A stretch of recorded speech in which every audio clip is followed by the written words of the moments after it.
السلام علیکم ورحمۃ اللہ وبرکاتہ۔ یہ تیسری بار یہ اوسر ملا ہے کہ میں آپ کی محبت کی چھاؤں میں، یعنی آپ کے اس خوبصورت گاؤں میں آیا ہوں، اور وعدے کے مطابق اس بار اکیلا نہیں آیا،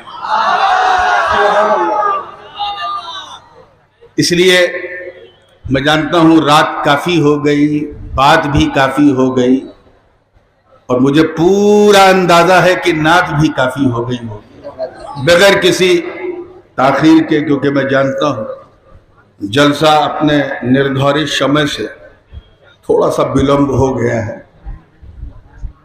میں صرف آپ کا موڈ بنا کر، آپ کو تھوڑا سا گرما کر حضور والد قبلہ گاہی کی بارگاہ میں مائک پیش کر دوں گا۔ آپ کو جوش میں بھی سننا ہے اور ذرا ہوش میں بھی سننا ہے۔ قرآن مقدس کا پہلا پارہ ہے، سورہ بقرہ شریف کی ایک آیت کریمہ کا خوبصورت حصہ ہے، جس کی تلاوت کا میں نے شرف حاصل کیا۔ اللہ پاک اپنے خلیل کو مخاطب فرما کر حضرت ابراہیم خلیل اللہ سے فرما رہا ہے، اے ابراہیم، میں تمہیں لوگوں کا امام بنانے والا ہوں۔ مسجد کا امام نہیں، سمست مانو جات کا امام، پوری ہیومینٹی کا امام، پوری انسانیت کا امام۔ یہ ایک انیک بھالو پرسکار اللہ کی طرف سے ایک انعام تھا، ایک ریوارڈ ہے، اور ظاہر ہے یہ ریوارڈ ہمیشہ کسی نہ کسی بڑے بلیدان کے بعد دیا جاتا ہے۔ اگر آپ حضرت ابراہیم خلیل اللہ علیہ السلام کے جیون پر سنکھیپ میں دیکھیں تو پورا جیون آپ کا جو ہے وہ بلیدان ہی بلیدان سے بھرا ملے گا۔ تب کہا کہ میں تمہیں لوگوں کا امام بنانے والا ہوں۔ پرتھم بلیدان یہ کہ حضرت ابراہیم علیہ السلام حلب اور حمص کی وادی میں رہتے تھے، ایک ایسا استھان جہاں ہریالی تھی، پانی بھی ہے، سبزہ بھی ہے، سب کچھ ہے، اور وہ علاقہ نمرود کے دائرے حکومت میں، اس کی جو ریاست تھی، اس کی حکومت تھی، اسی کے انترگت پڑتا تھا۔ نمرود کا تو نام سنا ہے نا؟ سننے لائق نام نہیں ہے لیکن سنا ہوگا۔ اچھا بندہ نہ بن سکا، مولا ہونے کا دعویٰ کر رہا تھا۔ بھڑ گیا حضرت ابراہیم علیہ السلام سے۔ اللہ تعالیٰ نے حکم دیا ہے ابراہیم جا، نمرود کی آنکھوں میں آنکھیں ڈال کے حق کی بولی بول۔ حضرت ابراہیم سے مناظرہ ہوا، تفصیل میں جانے کا شمع نہیں ہے، شارٹسٹ وے پاسبل سے کہوں تو وہ مناظرے میں حضرت ابراہیم کی بجے ہو گئی۔ وہ ہمارے ایک کہاوت مشہور ہے، کھسیانی بلی کھمبا نوچے۔ جب نمرود ہار گیا تو اس نے اگنی کنڈ بلند کیا، ایک آتش کا داں۔ حدیث میں آیا ہے کہ اس آگ کی لپٹیں جو ہے وہ آسمان سے باتیں کر رہی تھی۔ ابھی حضرت اسماعیل علیہ السلام، حضرت اسحاق پیدا نہیں ہوئے، نور محمدی پیشانی ابراہیم میں حکم دیا کہ ایک منجنیق، ایک کرین کے ذریعے اس اگنی کنڈ میں ابراہیم کو اتارا جائے۔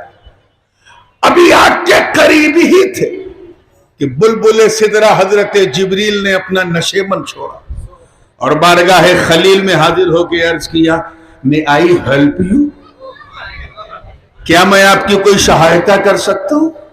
مدد، حل لک حاجتی یا ابراہیم، is there any need of mine O Ibrahim? He said by replying لا، نہیں، مجھے تیری ضرورت نہیں، جس کے لیے جا رہا ہوں وہ دیکھ رہا ہے۔ توجہ چاہوں، وہ دیکھ رہا، اے روح الامین جبریل سنو، توجہ چاہوں گا اس جملے پر، اگر میں سب کے لیے جاتا تو تیری مدد مانگ لیتا، مگر آج ابراہیم سب کے لیے نہیں، صرف اپنے رب کے لیے جا رہا، اور ادھر میرے مصطفیٰ کا نور پیشانی خلیل میں چمک چمک کر، دمک دمک کر، گویا زبان حال سے یہ اعلان کر رہا ہو، بابا کود پڑو، آپ اکیلے نہیں ہو، میں ساتھ میں ہوں۔ آواز آئی، یا نار کونی بردم و سلامن علی ابراہیم، اے آگ ٹھنڈی ہو جا، سلامتی والی ہو جا ابراہیم کے لیے۔ اس پریکشا میں بھی کامیاب ہو گئے، دوسری پریکشا میں بھی کامیاب، تیسری ایک اور پریکشا ہوئی کہ یا ابراہیم یہ ہری ہری زمین چھوڑو اور چلو ایسی جگہ پہ جہاں تمہارے دادا آدم نے میرے گھر کی بنیاد رکھی تھی، نہ وہاں پانی ہے نہ دانا ہے، اور وہیں اسلام کا پرچم لہرانا ہے۔ چلو، حضرت ابراہیم علیہ السلام اپنے بیٹے حضرت اسماعیل کو اور جناب ہاجرہ کو لے کے چل پڑے۔ مکے کی وادی میں پہنچے تو ہر طرف پہاڑ ہے، پٹھار ہے، نہ گیہوں نہ دھان، بندہ حیران، یا اللہ یہاں کیا، نہ کھانا نہ پانی نہ دانا نہ کچھ۔ عرض کیا ربنا انی اسکنت من ذریتی بواد غیر ذی زرع عند بیتک المحرم، اے اللہ میں تیرے اس بیت الحرام میں اپنی فیملی سہت، اپنے پریوار سہت آیا ہوں، صرف تیرے لیے آیا ہوں تاکہ تو راضی ہو جائے، اور تیرے لیے یہاں نماز کا قیام کرو۔ اس پریکشا میں بھی کامیاب۔ پھر حکم ہوا کہ اے ابراہیم میرا گھر بناؤ۔ لوگ پہلے اپنی باڑی بناتے ہیں، اللہ باڑی پورے، لیکن ابراہیم کو حکم ہوا کہ بناؤ تو خود ماؤنٹین کی گفا میں ہے، اس میں رہ رہے ہیں، اور اللہ کا گھر کعبہ بنا دیا۔ وَإِذْ يَرْفَعُ إِبْرَاهِيمُ الْقَوَاعِدَ مِنَ الْبَيْتِ وَإِسْمَاعِيلُ، اللہ پاک اپنے محبوب کو یاد دلا رہا ہے، اے میرے پیارے ریممبر دا مومنٹ، اور یاد اسی کو دلایا جاتا ہے جس کے سامنے گھٹنا گھٹی ہے۔ نبی کو یاد دلایا جا رہا، کیوں؟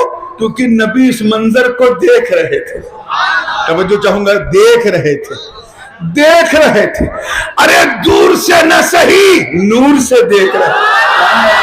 اللہ کا گھر بنا دیا، تفصیل میں جانے کا سمے نہیں۔ پھر پانچویں پریکشا، اے ابراہیم اب گھر تو بن گیا، مگر گھر میں میری پوجا کرنے والے پجاری میرے بندے، وہ کہاں سے لاؤ گے؟ جاؤ اعلان کر دو، زمین و آسمان میں ہر طرف پھیل جاؤ، تم میری زمین بہت بڑی ہے، اعلائے کلمت الحق کے لیے میرا جھنڈا اٹھا کے چلو، اپنے پریوار کی پرواہ مت کرو، انہیں میں دیکھ لوں گا۔ حضرت ابراہیم جناب ہاجرہ کو اور حضرت اسماعیل کو چھوڑ کے چلے گئے، اور اعلان کرتے ہوئے وَأَذِّن فِي النَّاسِ بِالْحَجِّ يَأْتُوكَ رِجَالًا وَعَلَى كُلِّ ضَامِرٍ يَأْتِينَ مِنْ كُلِّ فَجٍّ عَمِيقٍ۔ اس امتحان میں بھی، اس پریکشا میں بھی کامیاب۔ پھر last but not the least, the most typical and difficult examination has been taken by Allah subhanahu wa ta'ala، اور وہ کیا تھا؟ اس کے لیے انتظار تھا کہ اسماعیل تھوڑے سے بڑے ہو جائیں۔ اچھا ایک بات بتاؤ، یہ 3 سال کا، 3 برش کا، 5 برش کا بچہ شرپ سے، سانپ سے ڈرتا ہے؟ 3 سال کا، 2 سال کا بچہ ڈرے گا؟ بھوئے کرے گا؟ کیوں؟ کیونکہ اسے معلوم نہیں سانپ کتنا ڈینجرس ہے، اسے پکڑے گا، گردن گھمائے گا، پھینک دے گا۔ آگ اگر اس کے سامنے روشن ہو تو اسی اگنی میں وہ کود جائے گا۔ 2 سال کا بچہ، 3 سال کا، اسے نہیں معلوم اگنی کتنی ڈینجر ہے، لیکن اگر 10 سال کا ہو جائے تو سانپ کو دیکھے گا، بھاگے گا۔ 15 کا ہو جائے تو اور دور بھاگے گا۔ یہ تو پہچان ہے بندوں کی، بندے جس سے جتنا ڈرتے ہیں اتنا دور بھاگتے ہیں۔ اور جتنا عقل مند بندہ ہوتا ہے اتنی تیزی سے بھاگتا ہے، جتنا بدھیمان ہے اتنی جلدی بھاگے گا۔ ایک جملہ آ گیا، ایک بات حالانکہ موضوع سے ہٹی ہے لیکن سنیوں کے دل سے بالکل سٹی ہے، اس لیے اجازت ہو تو کہتا چلوں۔ اور کیا ہے؟ توجہ چاہوں گا۔ ایک ہم ہیں، تم ہو۔ ہم جس سے ڈرتے دور بھاگتے ہیں، یعنی بندہ جس سے ڈرتا ہے دور بھاگتا ہے۔ سانپ سے ڈرا دور بھاگا، اگنی سے ڈرا دور بھاگا، شیر سے ڈرا دور بھاگا، ٹائیگر سے ڈرتا ہے دور بھاگتا ہے۔ مگر بندہ جب اپنے رب سے ڈرتا ہے تو جتنا ڈرتا جاتا ہے اللہ کے قریب ہوتا جاتا ہے۔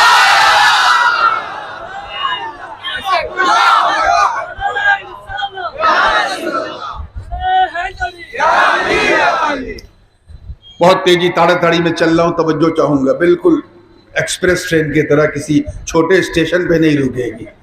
تیار ہیں نا آپ لوگ؟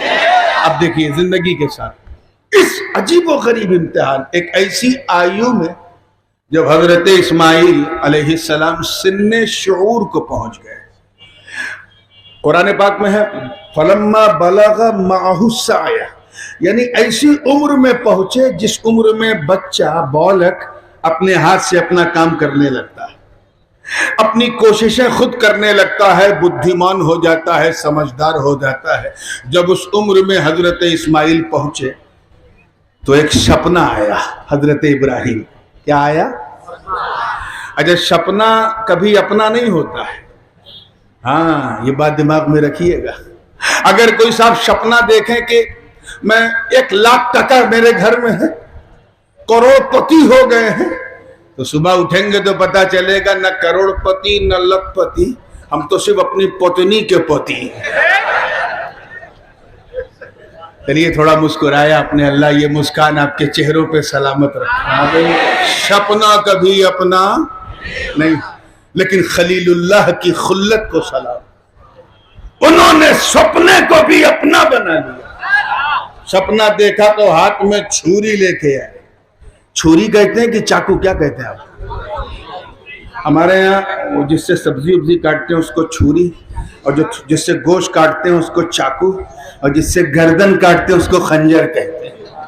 تو چلیے جو بھی سمجھتے ہیں، چھری ہاتھ میں لے کے آئے۔ اس منظر کو قرآن پاک نے اس طرح بیان کیا فَلَمَّا بَلَغَ مَعَهُ السَّعْيَ قَالَ يَا بُنَيَّ إِنِّي أَرَى فِي الْمَنَامِ أَنِّي أَذْبَحُكَ فَانظُرْ مَاذَا تَرَى۔ جب اسماعیل اپنے بابا کے ساتھ سن شعور کو پہنچے، سعی کی عمر کو پہنچے، تو ایک دن ہاتھ میں چھری لے کے جناب ابراہیم آئے اور اپنے بیٹے سے کہا او بیٹا، او مرو سنار پتر، میں نے سپنا دیکھا ہے کہ میں تیری گردن پہ چھری چلا رہا تھا، اور اللہ تعالیٰ نے مجھ سے میری محبوب چیز کی بولی مانگی ہے، اور تیری گردن پہ چھری چلا رہا تھا، میں سمجھ گیا اس نے مجھ سے تجھے مانگا۔ کیا تیرا کیا بیچار ہے؟ کاٹوں؟ فانظر ماذا ترى، غور کر تیرا کیا خیال ہے، کاٹوں؟ یہ آج کا اگر کوئی بالغ ہوتا، لڑکا ہوتا 14 15 20 سال کا، فیس بک واٹس ایپ انسٹاگرام چلانے والا، اگر اس کا بوڑھا بابا اس کے پاس چھری لے کے آتا اور کہتا کہ میں خواب دیکھا ہے تیری گردن پہ چھری چلا رہا تھا، کاٹوں؟ تو آج کا لڑکا کہتا ہے اے ابا سٹھیا گئے ہو گیا۔ کوئی باپ اپنے بیٹے کو کاٹتا، مگر اے نارائن گنج کے غیور مسلمانوں، اگر سپنا دیکھنے والے ابراہیم خلیل اللہ تو اس سپنے کو ساکار کرنے والے حضرت اسماعیل ذبیح اللہ عرض کرتے ہیں یا ابتی افعل ما تؤمر ستجدنی انشاءاللہ من الصابرین، اے بابا کر دیجئے جو آپ کو آدیش ملا ہے، ان قریب آپ مجھے صبر کرنے والا پائیں گے۔ آدیش ملا، کیا بولا؟ حکم، آرڈر۔ اچھا اگر سپنے میں کسی اسٹوڈنٹ کے اس کا ٹیچر آ جائے اور آدیش دے کہ کل اسکول مت آنا، اور وہ دوسرے دن نہیں گیا، اور تیسرے دن جب اسٹوڈنٹ پہنچا ودیارتھی اور ادھیاپک نے پوچھا کیوں نہیں کل آئے تھے، تو کہا آپ ہی نے تو آدیش دیا تھا سپنے میں. تو اس کا یہ ایکسکیوز مانا جائے گا؟ کیوں؟ کیونکہ سپنا کبھی اپنا. مگر اسماعیل کا ذبح و ایثار دیکھو، وہ جانتے ہیں کہ یہ صرف سپنا نہیں ہے، یہ اشارہ غیبی ہے، یہ الہام ربانی، یہ حکم ربانی، یہ وحی الہی کے ذریعے اشارہ. عرض کرتے ہیں بابا کر دیجئے جو آپ کو آدیش ہوا، ان قریب آپ مجھے صبر کرنے والا پائیں گے. تو ظاہر ہے کہ مکہ تو بیت الحرام ہے، مدینۃ الحرام ہے، وہاں تو مچھر مارنے کی اجازت نہیں ہے، خون خرابہ لوگ نہیں کرتے، تو قتل کیسے کریں، بلی کیسے دیں، قربانی کیسے دیں. تو حدود حرم سے باہر نکل کے حضرت اسماعیل کو آگے بڑھے، ساتھ میں ماں ہاجرہ بھی. بارڈر پہ شیطان بیٹھا ہے چانس لینے. اسے پتا ہے کہ اگر یہ بلیدان ہو گیا تو میرا سارا کھیل بگڑ جائے گا. چانس لیا اس نے. حضرت اسماعیل کو پہلے بہکایا، کہا کہ تیرے بابا تجھے مارنے جا رہے ہیں. حضرت اسماعیل نے لاحول پڑھا اور چند کنکریاں اٹھائی اور منہ پہ مارا. جناب ہاجرہ کو بہکایا کہ تیرا شوہر تیرے نور نظر تیرے بیٹے کو قتل کرنے جا رہا ہے، مارنے جا رہا ہے. وہ سمجھ گئی کہ یہ شیطان کی طرف سے وسوسہ ہے. انہوں نے لاحول پڑھا، کنکریاں اٹھایا اور مارا. پھر جناب ابراہیم کو بہکانے چلا. حضرت ابراہیم نے کنکری اٹھایا، لاحول پڑھا اور مار دیا. اور یہ تینوں کا مارنا اللہ کو اتنا پسند آیا کہ صبح قیامت تک محبوب کی امت سے یہ کام کروا رہا ہے. اور ایسے شیطانوں اور راکشسوں کو ہم مارتے رہیں گے، چاہے وہ مینا میں ہو یا کہیں بھی ہو، مارتے رہیں گے انشاءاللہ. خیر مختصر یہ ہے کہ ایک چوٹی، جو لوگ حج کر چکے ہیں، مینا گئے ہیں، تو جہاں پر جمرہ عقبہ ہے وہاں سے لیفٹ سائڈ پہ ایک چھوٹا سا پہاڑ ہے. اس کی چوٹی پہ کسی زمانے میں وہاں ترکیوں نے نشاندہی کے طور پہ ایک مسجد بنائی تھی جسے نجدیوں نے توڑ دیا. وہاں لے گئے. حضرت اسماعیل نے خواہش ظاہر کی کہ بابا میں چاہتا ہوں کہ جب آپ مجھے ذبح کریں تو میری پیشانی میرے مولا کے لیے شکر کے سجدے میں ہو. I want to perform sajda, then you can cut my neck from the back. پیچھے سے کاٹیں گے تو اس سے فائدہ میرا یہ ہوگا کہ میں آپ کو نہیں دیکھوں گا. حضرت ابراہیم نے جب یہ سنا تو کہا اچھا تو مجھے نہیں دیکھے گا لیکن میں تو تجھے دیکھوں گا نا. تو اپنی آنکھوں میں پٹی باندھ لی. سجدے میں اسماعیل ہے، زبان پر سبحان ربی الاعلی. یہاں مفسرین کا اختلاف ہے. بعض نے یہ کہا کہ جب گردن پہ خنجر چلا، چھری چلی، تو حضرت اسماعیل کی گردن تانبے کی بن گئی. کٹ ہی نہیں رہی تھی، کٹ ہی نہیں رہی تھی. عاجز آ کر حضرت ابراہیم نے چھری کو پہاڑ کی طرف پھینکا. ایک چٹان سے چھری ٹکرائی تو چٹان کے 2 ٹکڑے ہو گئے، اتنی تیز تھی. مگر جب اسے گردن اسماعیل پہ رکھ رہے تو گردن کٹ ہی نہیں رہی. اسی درمیان اللہ نے عرش سے ایک میڈھا بھیجا. وہ میڈھا کٹ گیا، اسماعیل کی گردن بچ گئی. یا اللہ معاملہ کیا ہے؟ آواز آئی سن، گردن اسماعیل کٹے تو کیسے کٹے؟ ارے وہ نور جو تیری پیشانی میں چمک رہا تھا وہ اب اسماعیل کی پیشانی میں آ چکا. ایک صاحب ہیں، میں اشارہ کروں گا آپ کیچ کر لیں گے. وہ پینٹ شرٹ ٹائی اور اوپر سے ٹوپی، چائنا ٹوپی، چائنا. بات سمجھ میں آئی نا؟ نالائق سمجھ گیا. بولنا نہیں آتا اردو قاعدے سے. کہتا کہ حضرت ابراہیم نے اس لیے اپنی آئیز کو کلوز کیا تھا کیونکہ معاملہ بیٹے کا تھا. کہیں ارادہ بدل نہ جائے، کہیں چھری چھٹک نہ جائے، کہیں یہ نہ ہو جائے. اس بدبخت سے کہو کس ابراہیم کے بارے میں کہہ رہا ہے؟ وہ جو نمرود کی آنکھوں میں آنکھیں ڈال کے حق کی بولی بولے، جو آتش نمرود میں اترتے وقت بلبل سدرہ جبریل کی مدد بھی نہ مانگے. ارے جو کسی بادشاہ سے نہ ڈرتا ہو، آگ سے نہ ڈرتا ہو، وہ اس چیز سے ڈرے گا؟ تو پھر کیوں پٹی باندھی؟ تو سن، یہ راز تھا۔ پٹی اس لیے باندھی کیونکہ پٹی باندھنا ضروری تھا۔ توجہ چاہوں گا، اللہ کرے سمجھ میں آ جائے۔ اگر آنکھوں میں پٹی نہ ہوتی تو وہ قربانی، وہ بلیدان بھی پورن نہ ہوتا، مکمل نہ ہوتا۔ کیوں؟ کیونکہ سب جانتے ہیں کہ جیسے ہی گردن پہ چھری چلی، اللہ نے ایک ہی لحظے میں عرش سے میڈھا اتارا، میڈھے کی گردن کٹ گئی، اسماعیل کی گردن بچ گئی۔ مطلب صاف، گویا رب ذوالجلال یہ فرما رہا ہے ابراہیم آنکھ بند کر کے چھری چلانا، تاکہ جب میرا کرم بطفیل مصطفیٰ تیرے اسماعیل کی گردن کو بچا کر میڈھے کو قربان کرے گا تو دنیا دیکھے گی کہ میڈھا کٹ رہا ہے، تیرا دل بولے گا بیٹا کٹ رہا ہے، میڈھا کٹ رہا ہے، تیرا بیٹا کٹ رہا ہے۔ یہ وہ قربانی تھی۔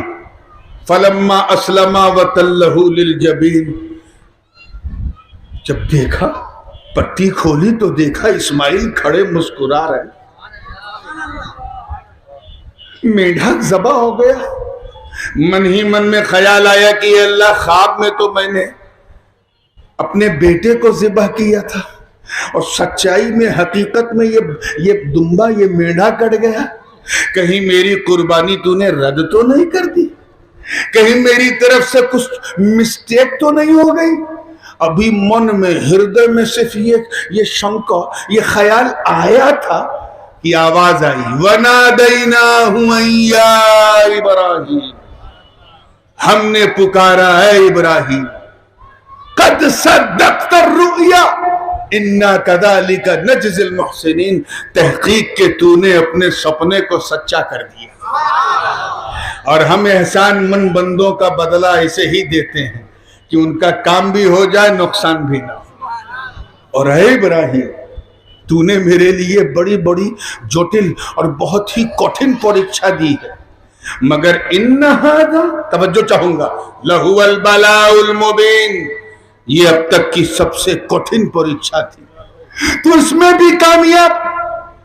اس لیے ریوارڈ سن، وفدیناہ بذبح عظیم، ہم نے تیرے اس قربانی کے فدیے کو ذبح عظیم یعنی مہان قربانی قرار دیا ہے۔ اچھا ایک بات بتاؤ، یہ جو آپ لوگ بوچر کی دکان سے، کسائی کی دکان سے گوشت خریدتے ہو، اس کو کیا کہتے ہیں؟ قربانی کا گوشت کہتے ہو؟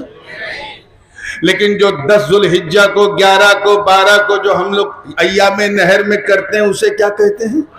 قربان۔ تو دونوں میں انتر ہے نا، فرق ہے نا؟ ٹھیک۔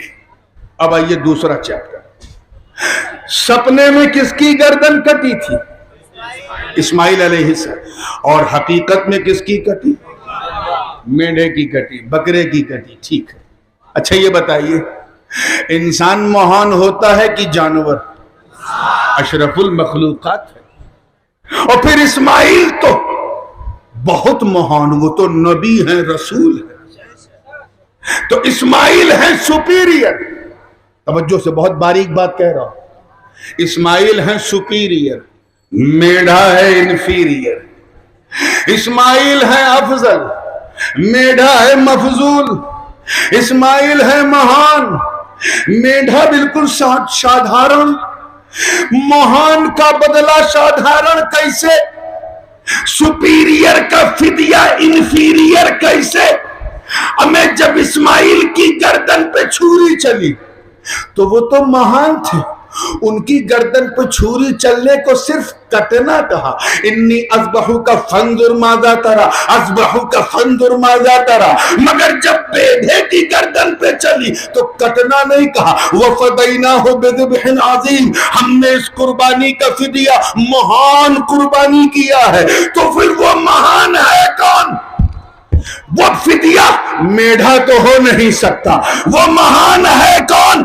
آواز آئی یہ وہ قرض تھا، یہ وہ ذبح عظیم تھی جس کی تکمیل باقی تھی، اسے مصطفیٰ کے نور نے روکے رکھا تھا، مصطفیٰ کے نور نے روکے رکھا تھا، وہ نور چلا، بنی عدنان کو ملا، قربانی تکمیل ذبح عظیم باقی ہے، بنو قحطان کو ملا، تکمیل ذبح عظیم باقی ہے، قریش کو ملا، تکمیل ذبح عظیم باقی ہے، بنو عدی کو ملا، وہاں سے چل کے بنو نجار کو ملا، بنو خزیمہ کو ملا، بنو مدرکہ کو ملا، بنو کلاب کو ملا، بنو لوئی کو ملا، بنو مرہ کو ملا، بنو ہاشم کو ملا، عبد مناف کو ملا، عبد المطلب کو ملا، عبداللہ کو ملا، مصطفیٰ کو ملا۔ ایک بات یاد رکھیے گا، سید، توجہ چاہوں گا، سید اپنے کاندھے پہ کسی کا قرض زیادہ دیر تک نہیں رکھتا۔ نور پاک مصطفیٰ کو مکے میں ظاہر ہونا تھا، اس لیے سب کی گردنیں بچتی گئیں، پہلے والوں کی گردنیں بچتی رہی، سرکشت رہی، محفوظ رہی۔ جب نور پاک مصطفیٰ نے مانو روپ دھارن کیا، آمینہ کے گھر میں جگمگایا، اور 40 سال کی عمر کے بعد اعلان نبوت کیا، جناب فاطمہ کی نینمول ہیرے دیے، ایک حسن ایک حسین، مصطفیٰ کی شان دیکھ، اپنے کاشانے میں بیٹھے ہیں، ایک زانو پہ حسین ہے، دوسرے زانو پہ بیٹے ابراہیم ہے، جناب جبرائیل نے دشت کربلا کی مٹی دی اور اسماعیل کی قربانی یاد دلائی، تو میرے نبی نے اپنے بدلے کا حصہ بیٹے ابراہیم کو دے دیا، اور دادا اسماعیل کی قربانی کو پورا کرنے کے لیے حسین کو دے دیا۔ اسی لیے جب حسین نے آخری سجدہ کیا تو دنیا جان گئی۔ تفصیل میں نہیں، بس یہ آخری لفظ ہے، اسی پہ ختم۔ آخری سجدہ کیا تو دنیا جان گئی۔ وہ بتا رہے ہیں کہ یہ تکمیل ذبح عظیم کی تفسیر ہے۔ ادھر دادا اسماعیل نے سجدہ کیا تھا، ادھر پوتا حسین سجدہ کر رہا۔ اس بحث میں پڑھنے کی ضرورت نہیں کہ وہ کیسا سجدہ تھا، لیکن اس پر تو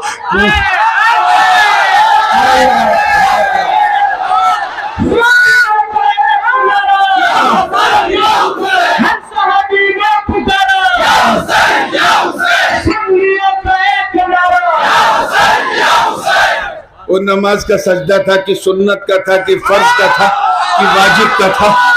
وہاں تو وضو کے لیے پانی نہیں تھا، بدن پہ خون لگا تھا، تو تیمم کیسے کرتے؟ اس بحث میں مت پڑھو۔ سجدہ تو تھا، سجدہ تو تھا، شکر کا سجدہ تھا کہ نہیں؟ چلیے ہی مان لے کہ شکر کا سجدہ تھا۔ اسماعیل نے بھی نماز والا نہیں، شکر ہی کا سجدہ کیا۔ ادھر دادا نے شکر کا سجدہ، ادھر پوتے نے شکر کا سجدہ، مگر دونوں قربانی میں فرق یہ ہے کہ اسماعیل کی گردن پہ چھری چلی تو گردن بچ گئی، یہاں پوتے حسین کی گردن پہ چلی تو گردن کٹ گئی۔ اب میں حضور والد گرامی کے قدموں کا بوسہ لیتے ہوئے انہی کا تاریخی جملہ دے رہا ہوں، اللہ کرے ہر دل والے کے حوالے ہو جائے۔ یا اللہ راز کیا ہے؟ دادا کی گردن بچ گئی، پوتے کی گردن کٹ گئی، مسئلہ کیا ہے؟ تو رہنمائی ہوئی، کہا سن، اسماعیل کو توجہ چاہوں گا جملہ ضائع نہ ہو، اسماعیل کو مینا میں بچا کر نور محمدی کو بچا لیا، اور شبیر کو کربلا میں قربان کر کے دین محمدی کو۔ آئیے بات کو ایک دم فائنل ٹچ ہے زندگی کے ساتھ۔ تب کہا اے ابراہیم میں تمہیں لوگوں کا امام بنانے والا۔ حضرت ابراہیم اس پہ چپ نہیں رہے، عرض کیا اے اللہ یہ امامت صرف میرے لیے یا میرے ونش کو بھی ملے گی، میرے بچوں کو بھی؟ قال ومن ذریتی، او اللہ what about my descendant? They will get this honor؟ کیا انہیں بھی یہ ملے گا؟ تو آواز آئی قال لا ینال عہد الظالمین، اے ابراہیم میرا یہ وعدہ ظالموں کے لیے نہیں. یعنی تیرے ونش کو ملے گا امامت، مگر تیرے ونشوں 2 ٹائپس، 2 طرح کے ہوں گے. عالم بھی ہوں گے، ظالم بھی ہوں گے، صابر بھی ہوں گے، جابر بھی ہوں گے، حقدار بھی ہوں گے، عیار بھی ہوں گے. 2 ٹائپ کے ہوں گے، 2 ٹائپ کے ہوں گے. دشتے کربلا نے وہ منظر دکھا دیا. ایک طرف حسین ہے، ایک طرف یزید. دونوں بنی ابراہیم، دونوں بنی اسماعیل، دونوں بنی قریش، دونوں بنی لوئی، دونوں بنو مدرکہ، دونوں بنو خزیمہ، دونوں بنو قصی، دونوں کی رگوں میں ابراہیم کا ڈی این اے. مگر یہ خلافت نہیں، امامت ہے. امامت اس کے لیے اللہ نے یزید جابر کو نہیں، حسین صابر کو چنا. یہی وہ دست امامت تھا جسے بچانے کے لیے حسین چلے تھے. لوگ اپنے سر کو بچانے کے لیے ہاتھ آگے کر دیتے ہیں تاکہ سر بچ جائے. آقا حسین تیری شہادت کو سلام. آپ نے اپنے ہاتھ کو بچانے کے لیے سر آگے کر دیا اور بتا دیا کہ سر تو حسین کا ہے مگر یہ ہاتھ دادا ابراہیم کی امانت ہے. انشاءاللہ یہ سلسلہ چلتا رہے گا. اور سب سے آخر میں حضرت امام مہدی علی جدہ وعلیہ السلام جب وہ آئیں گے تو یہ امامت کبریٰ کا آخری تاج ان کے سر پہ رکھا جائے گا. وآخر دعوانا ان الحمدللہ رب العالمین. السلام علیکم.